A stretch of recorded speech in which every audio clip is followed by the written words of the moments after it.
बिस्मिल्लाहिर्रहमानिर्रहीम। अस्सलाम वालेकुम वरहमतुल्लाहि वबरकातुहू। अज़ीज़ तलबा, उम्मीद है खैरियत से होंगे। क्लास 9 फेडरल बोर्ड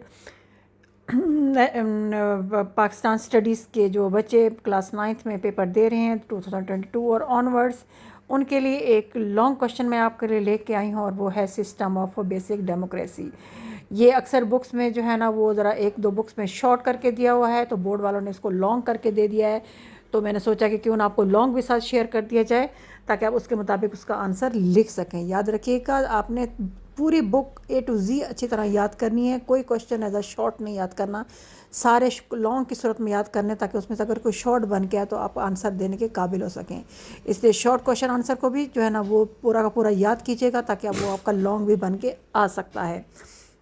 क्योंकि बोर्ड वालों ने इस साल जो 9th में पेपर में दिया था वो ये था कि सिस्टम ऑफ बेसिक डेमोक्रेसी का पूरा लॉन्ग क्वेश्चन उठा के दे दिया, हालांकि बच्चों ने इसको शॉर्ट के तौर पर याद किया था। तो उसके बाद इसके objective of the basic democracy हैं, फिर उसके बाद इसका है structure of the basic democracies, और उसके बाद है function of the basic democracies. ये जो है ना आप इसको अच्छी तरह देख लीजिए, नोट कर लीजिए, इसके चाहे तो स्क्रीनशॉट ले लीजिए या पॉज करके इसको लिख के देख कर लिख लीजिए, ताकि आपके पास ये लॉन्ग क्वेश्चन की सूरत में आ सके। तो याद रखिएगा, हमारी टीचर की भी यही कोशिश है कि जितने भी शॉर्ट क्वेश्चन हैं उसको एज अ लॉन्ग क्वेश्चन याद कराया जाए बच्चों को, ताकि अगर उसको 8 नंबर का या जो भी 16 मार्क्स का बन गया तो वो कर सकें। ये उसके बाद उसका लास्ट पॉइंट है मुस्लिम फैमिली लॉज ऑर्डिनेंस 1959, ये भी उसी का हिस्सा है। तो ये भी चाहे तो एज अ शॉर्ट कर लें या उसी के साथ मिला लें, तो आपको ये भरपूर फ़ायदा देगा।